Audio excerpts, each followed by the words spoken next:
ကလျာမြို့ငယ်လေးရဲ့နောက်ပိုင်းမိုးအုံနဲ့နေတနေ့မှာစုဆွေဟာသူ့အိမ်ရဲ့တစ်သားဟောင်းပရိဘောဂဆိုင်ထဲကပြောဖက်တွေကြားကလက်ဖက်6အိတ်လေးတစ်အိတ်ကိုတွေးလိုက်တယ်။အိတ်ကရိုးရပိုးချီစားနဲ့ချုပ်ထားပြီးမီနီနဲ့မျိုးလို့ရေးထားတယ်။သူဘယ်သူပေးထားမှန်းမသိအနံ့ကလက်ဖက်6ရဲ့ငွေးကြိုင်မှုထက်အနှဲငယ်ပိုဆန်နေတယ်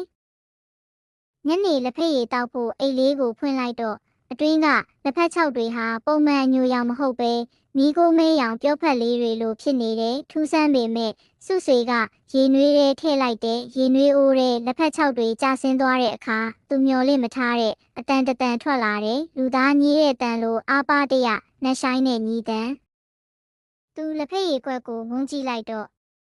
ရေနွေးညိုရောင်ထဲမှာလူတယောက်ရဲ့မျက်နှာပုံတလန်ပေါ်နေတဲ့မျက်လုံးတွေကမှိတ်ထားပေမဲ့နှာခမ်းတွေကတဖြည်းဖြည်းလှုပ်ရှားနေသလိုစုဆွေလက်တုံပြီးခွက်ကိုကျန်းပြင်ပေါ်ပစ်ချလိုက်တဲ့ခွက်ကွဲတန်ရေနွေးတွေဖိတ်ဆင်ထားပေမဲ့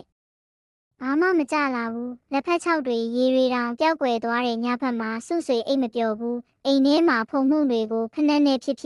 ရင်တောင်ဖွဲ့လေးကြားရတဲ့အတန်တွေကိုသူကြားနေရတယ်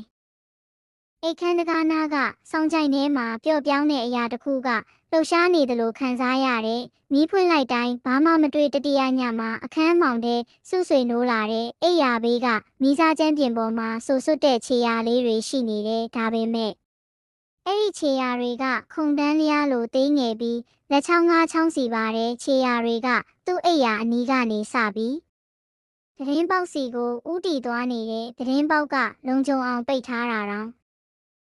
အဲ့ဒီညကနောက်ဆုံးညပါပဲမနက်မိုးလင်းတော့စုဆွေဟာအိမ်နောက်ဖေးညရိတ်နေတဲ့အချိန်သူ့ခြေထောက်နားကမြေကြီးတွေကပြောဖက်တစ်ခုထွက်လာတာကိုတွေးလိုက်ရတယ်ဆွဲထုတ်ကြည့်တော့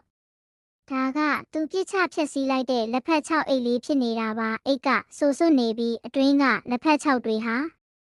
လူဆပင်လေးတွေလိုဖြစ်နေပြီးအိတ်ကိုလှန်လိုက်တော့အောက်ခြေမှာလူသွားလေးတစ်ချောင်းကပ်ကြံနေခဲ့တယ်သူထိတ်လန့်ပြီးအိတ်လေးကိုမီးရှို့ဖို့အိမ်ထဲဝင်လာတဲ့အခါ